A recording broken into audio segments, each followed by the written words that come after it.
to like stop themselves from doing it.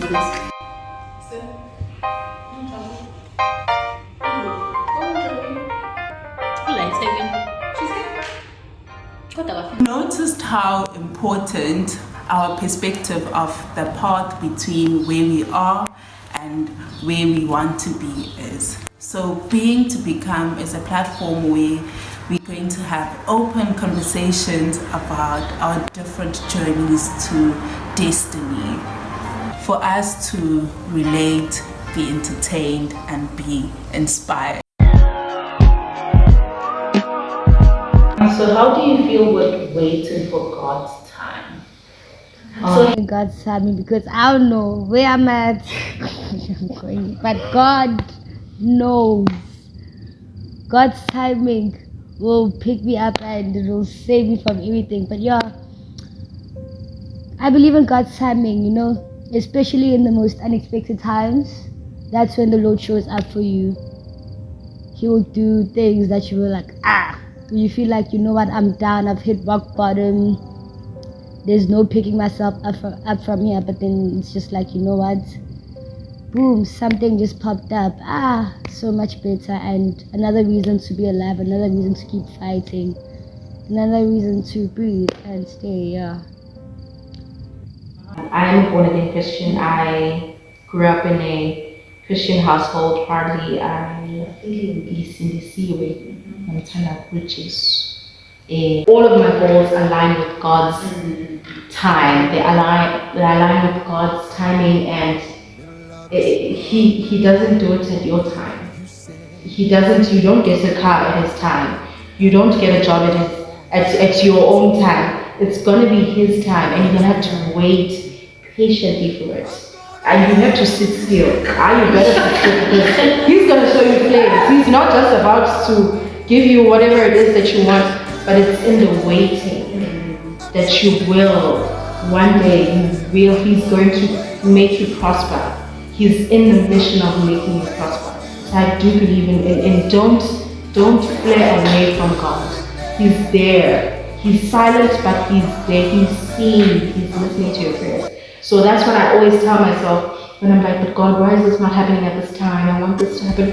Why am I not, moving from this workplace? I want to go work in Johannesburg. I want to go work in, But he is in the process of all of it, all your thoughts. He knows it. So he's going to go with it.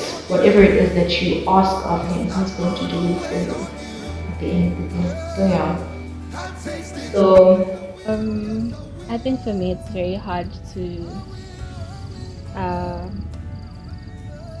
convince yourself that, but like with the experience of life till now, I mean, things happen and you look back and you're like, oh shit I prayed for that, and it's come, and maybe it's a little bit late, but it's an experience I wanted to have and now I have it.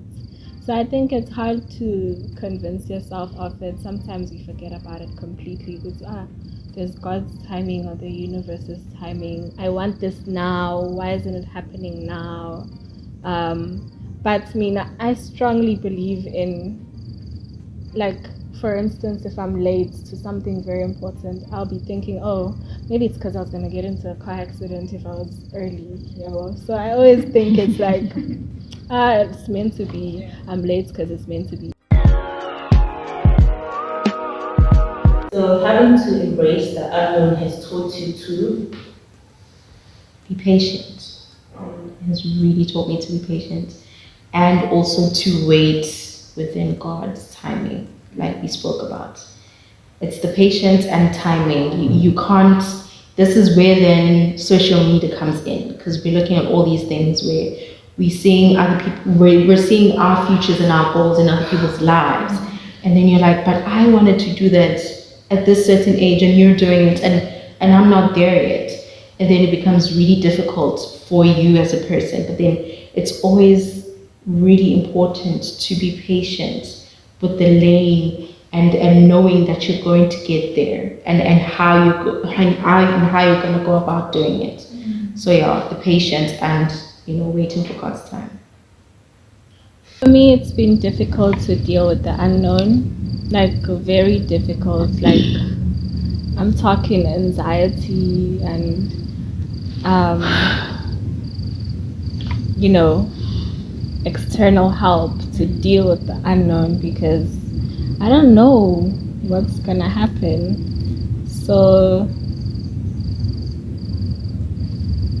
I don't know if I'm at coping yet. I'm still trying to just understand Guti. You know, it exists, the unknown exists, and it's okay. So I'm not coping yet. I'm just, yeah. I don't know, it's just like whatever. Like, yo, I've dealt with so much. I've dealt with anxiety, depression, shit like that. So now I just take everything as it comes. Like it's like, yeah, you know what? Whatever it is, bring it. And I'm here for it. Let's do it. I'll face it as it is, regardless of how difficult it may be, how easy it may be, but I'm ready. Let it come. So that's me. Like, So would you guys see that as like you have to do like it's like okay, I don't know what will happen tomorrow and you get to tomorrow. So is it that experience of okay, it falls to place. As life goes on, things actually do fall to place. Do you think that's making you like embrace it and be able to cope? It's not falling into place, really. It's you kind of make it. You make it be in place, but it's not falling. It's not happening yet, I guess.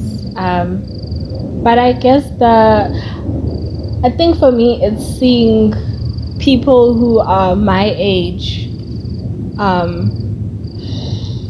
from my view, having it together. They might not have it together, but they look like it. So I think Nami, I'll be like, oh, maybe I probably look like I have it together, you know. And it's not about other people. It's just about thinking that I look like I have it together. Yeah, so I think that would be what makes me go on. that's tiring. See. Now I'm so tired of acting as if I have it all together because I do not. But we move.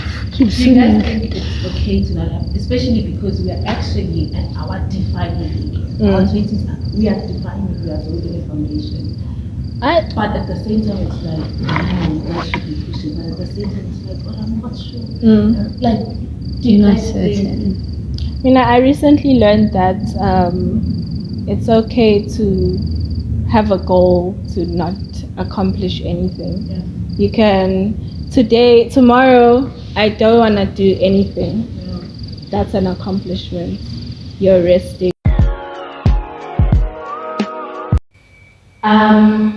Maybe a lot give up, but I'd say the other half would be people change and their goals change and the way they see things change. So maybe focusing on the people that actually give up would be maybe the lack of resources.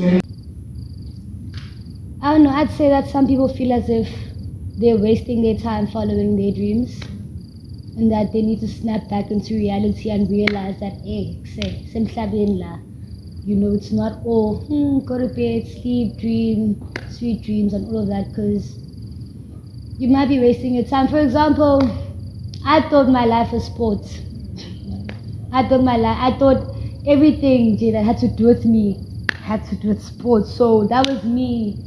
Even in high school, I want to be a sports scientist. Got to varsity, got the opportunity of studying sports science. I was like, actually, nah, this is not it. Like, that's not what I want. That's not who I want to be. So I think firstly it's capitalism. Dreams sometimes don't make us live comfortably, and also like Concidencely said, it's experience. I'd say in South Africa we don't have that much opportunity laid out there. There's a whole lot of all the stuff in South Africa that goes on with, you know, you need to know a person to get there, you need to know a friend who knows a friend, you know, so people just, they get discouraged from seeing all of this, because when you ask me, how did you get your job? Or something like that, and then they tell you, hey, you know what, I had to do what I had to do. And there's this whole thing, look, guys, jobs are not for sale. But guys, jobs are not for sale. Guys, it's a serious issue in South Africa, and that's why our youth is so unemployed. The unemployment rate in South Africa is insane because of all these things that happen in the management or the directories or the CEOs. And that's why our youth is so unemployed. Thank you so much for watching. Please click the red button down below. Just click on the subscribe button, and also please share.